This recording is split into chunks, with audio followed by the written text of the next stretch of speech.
ফেরাউন তখন নিঃস্ব দেউলিয়া, ঋণে জর্জরিত। ঋণ পরিশোধ করার ভয়ে ঘরের মধ্যে লুকিয়ে পড়ে। অতএব একে একে পাওনাদার ফেরাউনের বাড়িতে আসতে থাকে। ফেরাউন ছিল খুবই চতুর এবং প্রতারক। শুধু প্রতারক নয়, বাটপার। তাই সে ঘরের মধ্যে থাকলেও ঘরের দরজাটা খোলা রাখত, যাতে পাওনাদার বুঝতে পারে বাড়িতে কেউ নেই। দিনের পর দিন এভাবেই পাওনাদার সেখানে আসে, কিন্তু ফেরাউনের দেখা না পেয়ে তারা ফিরে যায়। ফেরাউন একা একা ভাবতে থাকে, এভাবে আর কতদিন নিজেকে লুকিয়ে রাখবো, নিজেকে প্রতিষ্ঠিত করতেই হবে। সেই সময় মিশর ছিল অর্থনৈতিক দিক থেকে বিশ্বের সেরা। অতঃপর ফেরাউন পাওনাদারের ভয়ে রাতের গভীর আধারে বলক থেকে মিশরের উদ্দেশ্যে লুকিয়ে লুকিয়ে রওনা হলেন। সারা রাত অনেক পথ অতিক্রম করার পর শেষ পর্যন্ত মিশরে পৌঁছালো। কিছু দূর যাবার পর তার বন্ধু হামানের সাথে সাক্ষাৎ হলো। তাকে দেখা মাত্রই হামান জিজ্ঞাসা করলো, প্রিয় বন্ধু, তুমি এখানে কেন? তোমার কি অবস্থা? তখন ফেরাউন বলল, বন্ধু হামান, আমি খুবই মুসিবতের মধ্যে আছি। পাওনাদারের ভয়ে লুকিয়ে পালিয়ে এসেছি। আমি একেবারে নিঃস্ব, চারিদিকে ঋণে ঝরঝরিত। এখন আমার কোন একটা কাজের প্রয়োজন। তখন হামান বলল, ফেরাউন, আমারও একই অবস্থা, আমার একটা কাজের প্রয়োজন। অতঃপর ফেরাউন ও হামান কাজের সন্ধানে বেরিয়ে পড়লেন। কিছু পথ অতিক্রম করার পর তারা ক্ষুধায় এবং তৃষ্ণায় কাতর হয়ে পড়েছিল। দূরে লক্ষ্য করে দেখল একটি লোক তরমুজ খেতে তরমুজ কাটার কাজ করছে। তখন ফেরাউন ও হামান ধীরে ধীরে সেই তরমুজ খেতে সামনে গিয়ে বলল, চাচা যান, আমরা খুবই ক্ষুধার্ত, আমাদের কিছু তরমুজ খেতে দেবেন? এই কথা শোনা মাত্র লোকটি তাদের তরমুজ খেতে দিল। তারা পেট ভরে তরমুজ খেয়ে তৃপ্তি পেল। তারপর ওই তরমুজ ক্ষেতের মালিক তাদেরকে জিজ্ঞেস করলো, তোমাদের তো আগে কখনো দেখিনি, তোমরা কে আর কোথা থেকে আসছো? তখন ফেরাউন বলল, আমরা ভিনদেশী বলক থেকে আসছি কাজের জন্য। তরমুজ ক্ষেতের মালিক ভাবলো তারও কাজের লোক দরকার, তাই সে তাদেরকে বলল, তোমরা কি আমার কাছে কাজ করবে? হামান বলল, অবশ্যই কাজ করব। তখন তরমুজ ক্ষেতের মালিক বলল, আমার কাছে কাজ করতে হলে সৎভাবে কাজ করতে হবে, চুরি করা যাবে না। ফেরাউন ছিল প্রতারক, তাই সে চালাকি করে বলল, আমি জীবনে কখনো মিথ্যা বলিনি, আর চুরি তো দূরের কথা। এইভাবে বিভিন্ন চালাকি পন্থা অবলম্বন করে ফেরাউন ও তার বন্ধু হামান তরমুজ ক্ষেতের মালিকের মন জয় করে কাজে নিযুক্ত হলো। পরের দিন থেকে ফেরাউন ও হামান তরমুজ নিয়ে বাজারে যায়। বাজার থেকে তরমুজগুলো বেশি দামে বিক্রি করে মালিকের কাছে বেশি লাভ দেখায়। এভাবেই আরো বেশি মালিকের মন জয় করে নেয়। বেশ কিছুদিন অতিবাহিত হয়ে গেল। একদিন ফেরাউন ওই ক্ষেতের মালিককে বলে, চাচা যান, আপনি তরমুজগুলো পিস হিসেবে আমাকে বিক্রি করুন, তাহলে আপনার আরো বেশি লাভ হবে। ক্ষেতের মালিক তার কথা রাজি হয়ে গেল। অতঃপর পরের দিন থেকে ফেরাউন তরমুজগুলো আবারও বাজারে বিক্রি করতে নিয়ে গেল। ফেরাউন তরমুজগুলো পিস হিসেবে কিনত, মাঝে মধ্যে কিছু তরমুজ চুরিও করত এবং বাজারে এসে তরমুজগুলো কেটে টুকরো টুকরো করে চড়া দামে বিক্রি করত। এভাবেই চালাকি করে ফেরাউন অনেক টাকা উপার্জন করলো। একদিন রাতে ফেরাউন তার বন্ধুকে বলল, হামান, এভাবেই যদি শুধু তরমুজ বিক্রি করি তাহলে জীবনে কিছু করতে পারবো না, আমাদের অন্য কিছু করতে হবে। সেই সময় ঘটে যায় এক চমৎকার ঘটনা। মিশরের বাদশাহ তার সেনাবাহিনীর দ্বারা দেশের মধ্যে একটি বিজ্ঞপ্তি জারি করে। সেনাবাহিনীরা বিভিন্ন জায়গায় গিয়ে বলে, এত দ্বারা জানানো যাইতেছে যে মিশরের কবরস্থানে একটি দারোয়ান প্রয়োজন। যদি কোনো ব্যক্তি এই চাকরি করতে ইচ্ছুক হও, তাহলে সে যেন অতি সত্বর মিশরের বাদশার দরবারে যোগাযোগ করে। এই কথা বলে সেনাবাহিনীরা সেখান থেকে চলে গেল। এই সমস্ত কথা প্রত্যক্ষ পরোক্ষভাবে শ্রবণ করার পর ফেরাউন তার বন্ধুকে বলল, হামান, চলো আমরা রাজদরবারে যাই। হামান বলল, আমার মনে হয় এটা সম্ভব হবে না। তখন ফেরাউন বলল, এই কাজ হাতছাড়া করা যাবে না, চলো আমরা একবার চেষ্টা করি। অতঃপর ফেরাউন ও হামান দেরি না করে সাথে সাথে মিশরের রাজদরবারে হাজির হলো। মিশরের বাদশা তাদেরকে জিজ্ঞেস করলো, তোমরা কে আর কি চাও? তখন ফেরাউন করজোরে অনুরোধ করে বলল, আমি মুসাফির, ভিন দেশ থেকে এসেছি, আমি খুবই অভাবী। আমি শুনেছি আপনি কবরস্থানের দারোয়ান নিযুক্ত করবেন, তাই দয়া করে যদি আমাকে এই চাকরিটা দিতেন, আপনার কাছে চিরকৃতজ্ঞ থাকতাম। মিশরের বাদশা ফেরাউনকে দেখে মনে মনে ভাবলো, তার তো শরীর স্বাস্থ্য ভালো, চেহারাও ভালো, মনে হয় সে পারবে। এই ভেবে ফেরাউনকে কবরস্থানে দারোয়ানের চাকরিতে নিযুক্ত করলো। পরের দিন থেকে ফেরাউন মিশরের কবরস্থানে দারোয়ানের চাকরিতে নিযুক্ত হলো। দিনরাত ফেরাউন কবরস্থানের সামনে দাঁড়িয়ে থাকে, আর পাশে একটি ছোট্ট ঘরে তার বন্ধু হামান ও ফেরাউন একসাথে বসবাস করে। একদিন রাতে কয়েকজন লোক একটি মৃত লাশকে দাফন করতে আসলো, কিন্তু ফেরাউন তাদেরকে বাধা দিল, কবরস্থানে ঢুকতে দিল না। তখন তারা বলল, কি ব্যাপার, আপনি লাশ দাফন করতে বাধা দিচ্ছেন কেন? আসলেই ফেরাউন ছিল প্রতারক এবং বাটপার, তাই সে চালাকি করে বলল, আপনারা কি শোনেননি মিশরের বাদশা নতুন আইন করেছে, মৃত লাশকে দাফন করতে হলে 1 স্বর্ণ মুদ্রা দিতে হবে। এই লোকগুলো ফেরাউনের কথা বিশ্বাস করে নেয় এবং তাকে 1 মুদ্রা দিয়ে লাশ দাফন করে। এভাবেই প্রচার হয়ে যায় যে একটি লাশ দাফন করতে হলে 1 স্বর্ণ মুদ্রা দিতে হবে। এভাবেই ফেরাউন প্রতারণা করে অনেক টাকা উপার্জন করে। সেই সময় ঘটে যায় আজব ঘটনা। মিশরে সেই সময় আল্লাহর গজব শুরু হয়। চারিদিকে কলেরা বসন্ত রোগে প্রচুর মানুষ মারা যেতে থাকে। অতঃপর কিছু লোক মৃত লাশকে দাফন করার জন্য কবরস্থানে আসলো। তখন ফেরাউন আরো চালাকি করে বলল, মিশরের বাদশা নতুন আইন করেছে, যদি কোনো ব্যক্তি কলেরা বসন্ত থেকে মারা যায় তাহলে 2 স্বর্ণ মুদ্রা দিয়ে তবেই তাকে এই কবরস্থানে দাফন করতে পারবে। ফেরাউন প্রতারণা করে সবার কাছ থেকে স্বর্ণ মুদ্রা নিয়ে অনেক টাকা উপার্জন করলো। এভাবেই সেই বছর অতিবাহিত হয়ে গেল। এরপর ফেরাউন তার বন্ধু হামানকে বলল, হামান, এই দেখো 2 বস্তা টাকা উপার্জন করেছি, কিন্তু এগুলো আমরা মিশরের বাদশার নিকট নিয়ে যাব। এই কথা শুনে হামান যেন চমকে গেল। সে বলল, ফেরাউন, তোমার কি মাথা খারাপ হয়ে গিয়েছে?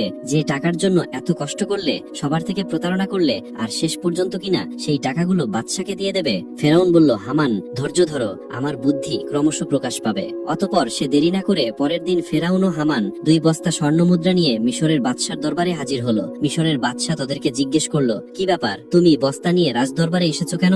তখন ফেরাউন বলল, জাহাপনা, আমি 2 বস্তা স্বর্ণ মুদ্রা নিয়ে এসেছি। এই কথা শুনে বাদশার মন্ত্রী তাদেরকে ধমক দিয়ে বলল, তোমার সাহস দেখে আমি আশ্চর্য হয়ে যাচ্ছি যে তুমি মিশরের বাদশার সামনে দাঁড়িয়ে টাকার বড়াই দেখাচ্ছ। তখন মিশরের বাদশা বলল, এত স্বর্ণ মুদ্রা তুমি কোথায় পেলে, আর এটা নিয়ে এসেছো কেন? তখন ফেরাউন বলল, জাহাপনা, যারা মৃত লাশকে দাফন করতে আসতো তাদের কাছ থেকে আমি 1 স্বর্ণ মুদ্রা নিতাম। তাছাড়া এতে আমার বেতনের টাকা আছে। আমার মূল উদ্দেশ্য হলো মিশরে গত 2 বছর যে সকল গরিব মানুষ খাজনা দিতে পারেনি তাদের পক্ষ থেকে আমি স্বর্ণের মুদ্রাগুলি আপনাকে দিলাম, আপনি তাদের খাজনা মাফ করে দিন। এমন কথা শুনে সেখানে থাকা সমস্ত লোক আশ্চর্য হয়ে গেল। মিশরের বাদশা তার এই কর্মকাণ্ড দেখে আকর্ষিত হলো এবং তার প্রতি বিশেষ দৃষ্টি আকর্ষণ করলো। পরের দিন থেকে সারা মিশরে প্রচার হয়ে গেল যে একজন কবরস্থানের দারোয়ান মিশরের গরিব মানুষের 2 বছরের খাজনা মিটিয়ে দিয়েছে। সমস্ত মিশরের লোক বলতে লাগলো, এমন ভালো মানুষ সারা মিশরে দ্বিতীয়টি দেখা যায় না। ওই ব্যক্তিটি কবরস্থানের দারোয়ান না হয়ে যদি আমাদের দেশের বাদশা হতো তাহলে কতই না সুখী হতাম। এভাবেই প্রথমে মিশরের বাদশা, তারপর মিশরের মানুষের মন জয় করে নিল। অতঃপর অনেক দিন অতিবাহিত হয়ে গেল। একদিন মিশরের বাদশা বার্ধক্যজনিত ইন্তেকাল করলেন। তখন চারিদিকে সবাই চিন্তিত হয়ে পড়ল, কি হবে দ্বিতীয় রামেসিস মিশরের বাদশা। কয়েকদিন পর রাজদরবারে একটি জরুরি মিটিং এর আয়োজন করা হলো। সেখানে থাকা বিশিষ্ট জ্ঞানী ব্যক্তিদের মধ্য থেকে একজন বলল, এইভাবে তো আর মিশরের বাদশার আসন খালি রাখা যাবে না। কে হবে মিশরের বাদশা, আপনারা সবাই আলোচনা করে বলুন। তখন সেখানে থাকা একজন বলল, হুজুর, আমাদের মনে হয় যে ছেলেটি কবরস্থানের দারোয়ান অর্থাৎ ফেরাউন, তার যেমন স্বাস্থ্য তেমন প্রকা, তাছাড়া সে তো খুবই ভালো, জনগণের কথাও ভাবে, আমাদের মনে হয় তাকে বাদশা করা উচিত। তখন সে বিশিষ্ট জ্ঞানী ব্যক্তিটি বলল, ঠিক আছে, তবে তাই হোক। সবার অনুমতিতে ফেরাউন হলো মিশরের বাদশা। যেই লোকটি একদিন তরমুজ বিক্রি করত, কবরস্থানের দারোয়ান ছিল, ভাগ্যের পরিবর্তনে আজ সে সমগ্র মিশরের বাদশা। আসলে ফেরাউন যে কত নিকৃষ্ট মানুষ ছিল তা কারো জানা ছিল না। এদিকে ফেরাউন মিশরের বাদশা হবার পরে আবারও বিভিন্ন চালাকি ও প্রতারণা করে তার বন্ধু হামানকে মন্ত্রী বানিয়ে দেয়। একদিন ফেরাউন রাজদরবারে বসেছিল। তিনি হঠাৎ করে ঘোষণা করলেন, সমগ্র মিশরে গত 1 বছরে কোনো মানুষের খাজনা দিতে হবে না। এই সমস্ত খাজনা ফেরাউনের তরফ থেকে মাফ করা হবে। এই খবর পেয়ে সমগ্র মিশরে সাধারণ গরিব মানুষ ভীষণ খুশি হলো। অতঃপর ফেরাউন ও হামান ছাড়া যখন কেউ ছিল না, তখন হামান বলল, বন্ধু ফেরাউন, এভাবে যদি সমস্ত খাজনা মাফ করে দাও তাহলে বাদশাহী চলবে কিভাবে? ফেরাউন বলল, হামান, ধৈর্য ধরো, এরপর আমি এমন বুদ্ধি করব যে সারা জীবন আমরাই হব সমগ্র মিশরের বাদশা। এমন কোনো শক্তি নেই যে আমাদেরকে হারাতে পারবে, তার জন্য বুদ্ধির প্রয়োজন। এই কথা বলে তারা দুজনে একে একে চলে গেল। পরের দিন থেকে সারা মিশরে ফেরাউনের নাম আলোচিত হতে লাগলো। এই সময় হামান ফেরাউনকে ডেকে বলল, বন্ধু ফেরাউন, তুমি যদি সারা জীবন বাদশা থাকতে চাও তাহলে কিছু কাজ অবশ্যই প্রয়োজন। তখন ফেরাউন বলল, কি সেই কাজ? এরপর হামান একে একে সব বলে দিল। অতঃপর ফেরাউন রাজদরবারে একটি জরুরি মিটিং এর আয়োজন করল। তখন ফেরাউন বলল, আজ থেকে সারা মিশরে কোনো শিক্ষা ব্যবস্থা থাকবে না, সমস্ত পাঠশালা বন্ধ করে দেওয়া হবে। ফেরাউন রাজকীয় ফরমান জারি করল, মিশরের কোনো ব্যক্তি শিক্ষা নিতে এবং দিতে পারবে না। যদি কোনো ব্যক্তি এই হুকুম অমান্য করে তাহলে তাকে হত্যা করা হবে। সারা মিশরে যারা ছোট ছোট পাথরের মূর্তি বানিয়ে পূজা করে সেগুলি যেন ভেঙে দিয়ে ফেরাউনের মূর্তি পূজা করে। এইভাবে অল্পদিনের মধ্যে ফেরাউনের কথায় ভীত হয়ে লেখাপড়া বন্ধ করে দেয় এবং সমগ্র মিশরের মানুষ আল্লাহর কথা ভুলে গিয়ে মূর্খ অজ্ঞতা হয়ে পড়ে। মানুষ সম্পূর্ণরূপে চতুষ্পদ জন্তুর মতন হয়ে পড়ল। এরপর ফেরাউন ব্যাপক অহংকারী হয়ে গেল। নিজেকে এত বড় মনে করতে লাগলো যে অহংকারে পরিপূর্ণ হয়ে নিজেকে খোদা দাবি করল। দিনের পর দিন জনগণের উপর খাজনার পরিমাণ বাড়িয়ে দিল। অন্যায় অত্যাচার বেড়ে গেল। একাকী ফেরাউন সারা মিশরে শাসন কার্য চালাতে লাগলো। সুদ, ঘুষ, জেনা, ব্যভিচারের পরিমাণ বেড়ে গেল। এক কথায় ফেরাউন বনি ইসরায়েলদের অপমান অপদস্থ করতে লাগলো। শুধুমাত্র আসিয়া ব্যতীত অন্য কেউই ফেরাউনের অপমান অপদস্থ থেকে রেহাই পেত না। কারণ আসিয়া ছিল সে যুগের সবচেয়ে সুন্দরী, গুণবতী এবং ধার্মিক নারী। সুতরাং বহু বছর পর ফেরাউন আসিয়াকে স্ত্রীর রূপে বরণ করেছিল। একদা আসিয়া তার নিজ কক্ষে বসেছিলেন, মনে মনে ভাবতে লাগলো, যেভাবে স্বামী ফেরাউন দেশের জনগণকে অন্যায়ভাবে অত্যাচার করছে, নিজেকে খোদা বলে দাবি করছে, তাতে নিজে তো আল্লাহর গজবে পতিত হবেই এবং দেশের সমস্ত মানুষকে ধ্বংস করবে। ঠিক ওই সময় ফেরাউন সেই কক্ষে প্রবেশ করলো এবং বলল, আসিয়া, তোমাকে এমন চিন্তিত দেখাচ্ছে কেন? তখন আসিয়া বলল, প্রিয় স্বামী, আপনি নিশ্চয়ই জানেন যে এই পৃথিবী, চন্দ্র, সূর্য, আসমান, জমিন সবকিছুই সেই মহান আল্লাহ তাআলা সৃষ্টি করেছেন। সুতরাং মানুষ যতই ক্ষমতা লাভ করুক না কেন, একটি ছোট্ট পতঙ্গ সৃষ্টি করতে পারে না। মানুষ মরণশীল, একদিন সবাইকে পৃথিবী ছেড়ে চলে যেতে হবে। তাই আপনি নিজেকে খোদা দাবি বন্ধ করুন এবং আল্লাহর পথে ফিরে আসুন। এই কথা শোনা মাত্রই ফেরাউন খুবই রাগান্বিত হয়ে ধমক দিয়ে আসিয়াকে বলল, আসিয়া, এই কথা যদি অন্য কেউ বলতো তাহলে তাকে আমি হত্যা করতাম। সবাই যেমন আমাকে খোদা মেনে নিয়েছে, তুমিও আমাকে খোদা বলে মেনে নাও, নয়তো তোমার অবস্থা তাদের মতোই হবে। এই কথা বলে ফেরাউন সেখান থেকে চলে গেল। এদিকে আসিয়া খুব চিন্তিত হয়ে পড়ল, কেননা তার কিছুই করার ছিল না। চোখ দিয়ে শুধু অশ্রু ঝরতে লাগলো। এভাবেই বহুদিন অতিবাহিত হয়ে গেল। অতঃপর ফেরাউন একদিন তার নিজ কক্ষে শায়িত ছিলেন। গভীর রজনীতে তিনি স্বপ্নে দেখলেন একটি বিশাল বড় আগুনের গোলা বনি ইসরায়েলদের দিক থেকে এসে সারা মিশরকে জ্বালিয়ে পুড়িয়ে ছাই করে দিচ্ছে, অথচ বনি ইসরায়েলদের কিছুই হয়নি। এই স্বপ্ন দেখে ফেরাউন তাড়াতাড়ি জেগে গেল। ফেরাউন দেরি না করে পরের দিন দেশের বিভিন্ন প্রান্তে থাকা বড় বড় জ্যোতিষীদের রাজদরবারে ডাকলেন এবং নিজের স্বপ্নের কথা বললেন। ফেরাউনের এই স্বপ্নের তাবির করে জ্যোতিষীদের মধ্যে একজন জ্যোতিষী বলল, জাহাপনা, আপনি কিছু মনে করবেন না, ভবিষ্যতে আমরা আপনার মৃত্যু দেখতে পাচ্ছি। আপনি বেশি দিন মিশনে বাদশা থাকতে পারবেন না, আপনার ক্ষমতা চূর্ণ বিচূর্ণ হয়ে যাবে। এই কথা শ্রবণ করে ফেরাউন অত্যন্ত রাগান্বিত হয়ে জ্যোতিষীকে ধমক দিয়ে বলল, কি বলতে চাইছো? আমাকে ক্ষমতা থেকে হারাবে এমন কোন শক্তি আছে? তখন জ্যোতিষী বলল, বনি ইসরায়েলদের মধ্য হতে মুসা নামক একটি ছেলে আপনার ক্ষমতা শেষ করে দেবে।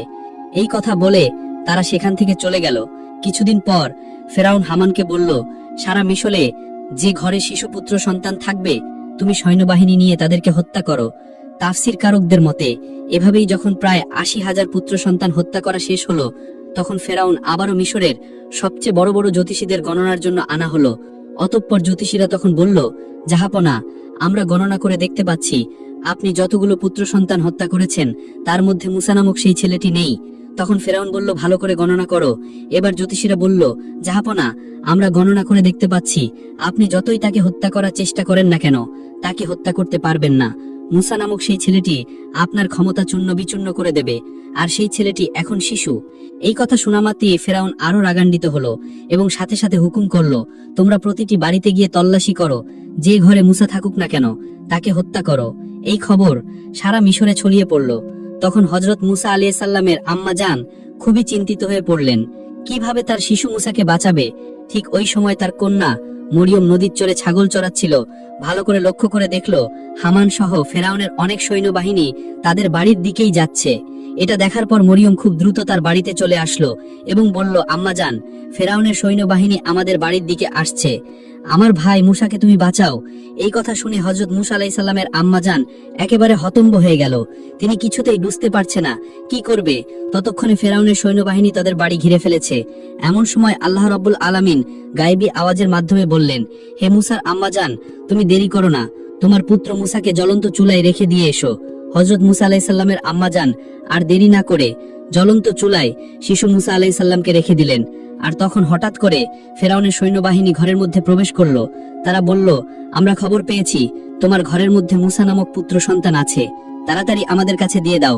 তখন আম্মাজান বলল, এই দেখুন, আমার তো কন্যা সন্তান, যদি আমার ঘরে মুসা থাকে তাহলে তোমরা খুঁজে বার করো। তারপর ফেরাউনের সৈন্যবাহিনী ঘরের এদিক ওদিক তন্ন তন্ন করে খুঁজতে লাগলো, কিন্তু কোথাও পেল না। অবশেষে সেখান থেকে তারা সবাই চলে গেল। এরপর হযরত মুসা আলাইহিস সালামের আম্মা জান কাঁদতে কাঁদতে ওই জ্বলন্ত চুলার কাছে গিয়ে দেখলো হযরত মুসা আলাইহিস সালাম বেঁচে আছে এবং ওই জ্বলন্ত আগুনের মধ্যেই খেলা করছে। আল্লাহর কুদরতে হযরত মুসা আলাইহিস সালামের একটি পশমও আগুনে পড়েনি। তখন হযরত মুসা আলাইহিস সালামের আম্মা জান আল্লাহর দরবারে শুকরিয়া আদায় করলেন এবং বললেন, হে আল্লাহ, তুমি সমস্ত ক্ষমতার মালিক, সমস্ত প্রশংসা তোমারই। আল্লাহ গো, তুমি আমার পুত্র মুসাকে বাঁচিয়েছো। অতঃপর হযরত মুসা আলাইহিস সালামের আম্মাজান ওই দিন রাতে স্বপ্ন দেখলেন আল্লাহ রাব্বুল আলামিন বলছেন, তুমি একটা কাঠের সিন্দুক তৈরি করো এবং হযরত মুসা আলাইহিস সালামকে ওই সিন্দুকের মধ্য দিয়ে নীল নদে ভাসিয়ে দাও। এদিকে আল্লাহ রাব্বুল আলামিন হযরত জিবরাইল আলাইহিস সালামকে ডেকে বললেন, হে জিবরাইল, তুমি যাও মুসা আলাইহিস সালামের আম্মাজানকে সাহায্য করো। এই নির্দেশ পেয়ে হযরত জিবরাইল আলাইহিস সালাম মুসা নবীর বাড়ির দিকে আসতে লাগলেন। সকালবেলা হযরত মুসা আলাইহিস সালামের আম্মাজান নিজের ঘরের সামনেই খুবই চিন্তিত অবস্থায় ছিলেন। এমন সময় দেখলেন একজন দরবেশ তার বাড়িতে এসে হাজির হলেন। তখন মুসা নবীর আম্মাজান বললেন, আপনি কে? আপনাকে তো চিনলাম না। তখন তিনি নিজের পরিচয় গোপন রেখে বললেন, আমি একজন কাঠ মিস্ত্রি। আপনার কি কোনো কাঠের জিনিস তৈরি করতে হবে? সাথে সাথে মুসা নবীর আম্মাজান বলল, অবশ্যই, আমার একটা কাঠের সিন্দুক তৈরি করতে হবে। আর এভাবেই আল্লাহ তাআলা সেদিন জিবরাইল আলাইহিস সালামের মাধ্যমে মুসা আলাইহিস সালামের আম্মাজানকে সিন্দুক বানিয়ে সাহায্য করেছিল।